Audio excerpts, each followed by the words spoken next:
Bosnia was an interesting challenge because, again, no support. That's why I had to build that support. It isn't just how do you deploy forces, it was how do you get the clarity from the political side, which was missing. It's missing in Afghanistan and Iraq initially when we were in, it still is.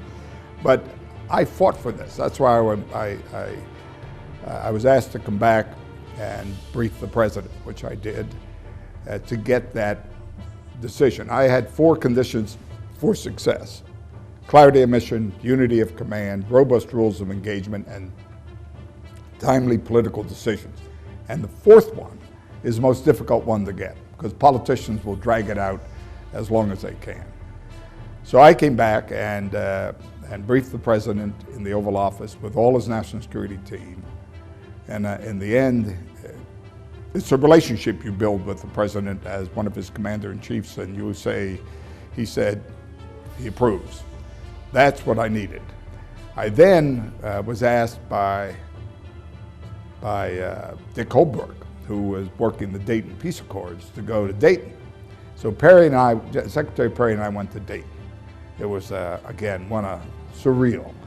I walked in there, he and I took Bill Nash, the 2-star commander, who was going to command the U.S. forces in Bosnia with me. And Milosevic was in there with all his henchmen, I would call them. And he said, I met him before, but he said, "Who are you?" "I'm in uniform." I said, "Mr. President, I'm Supreme Allied Commander of Europe. I'm the commander of all U.S. forces in Europe." And I said, "I now have a mandate from 16 democratic nations of NATO, rules of engagement, that if you so much as point a weapon or a tank at any one of my troops, that sergeant will shoot back and shoot back to kill, and he doesn't have to go to Boutros Ghali or me for permission." We haven't lost a soldier to hostile fire in over 15 years.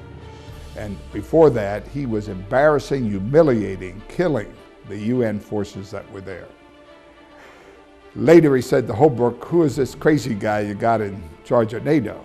But that's how you have to talk to thugs like that if you want to get inside their head that this is not UNPROFOR, this is NATO coming in. And it had that effect on him. And so we ended up within 7 days eliminating all the bunkers surrounding Sarajevo that were killing, and for years. In 45 days, we transferred land from one ethnic group to another, which was very difficult. In 180 days, we disarmed all the militia. And then I was turning it over to all those civilian agencies I talked about. But I learned a lesson here that there's a lot of talk, but not much commitment. And we didn't commit right away. Happened in Iraq and Afghanistan the same way. So that's forming that team that I talked about. So we learned a lot of lessons in Bosnia, and unfortunately, we're still learning them. The Pope had asked to see me, and he wanted to know, how, this was about 4 months into the Bosnian mission, and no one else had been able to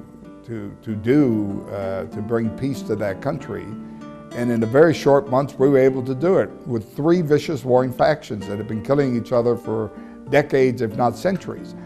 So he wanted to know that, and he wanted to, he called me in and kept my wife and aide waiting. And so we had, I felt like it was an eternity. It was about a 30 or 45 minute discussion, only he was the one leading the discussion. And it was very, very interesting. Pope John Paul the 23rd, very interesting, and he was asking all the right questions, and he was telling me it was not just an ethnic issue, it was religious as well, and he said, "I can help you there." And then when he told me his worst day of his papacy was when he had to cancel a visit to Sarajevo the year before because of violence, and I told him that within a year, I said, "I guarantee you can go back to Sarajevo." Next year, Easter time as I recall, he did go back. It was a wonderful visit. He had a service in a bombed out church with a Muslim cleric, an Orthodox priest and himself, the three of them. They held also a mass in the Olympic Stadium. The 80 to 100,000 people were there. Not one incident. So it was to me a help, not only for him, but particularly for me, that there can be some understanding here across religious lines, and that was the foundation on which to build a Bosnia that could be free and democratic and prosperous. However, what needed to happen was a lot of civil agencies that said they were going to come in and do A, B, and C. Unfortunately, it didn't happen in a timely way.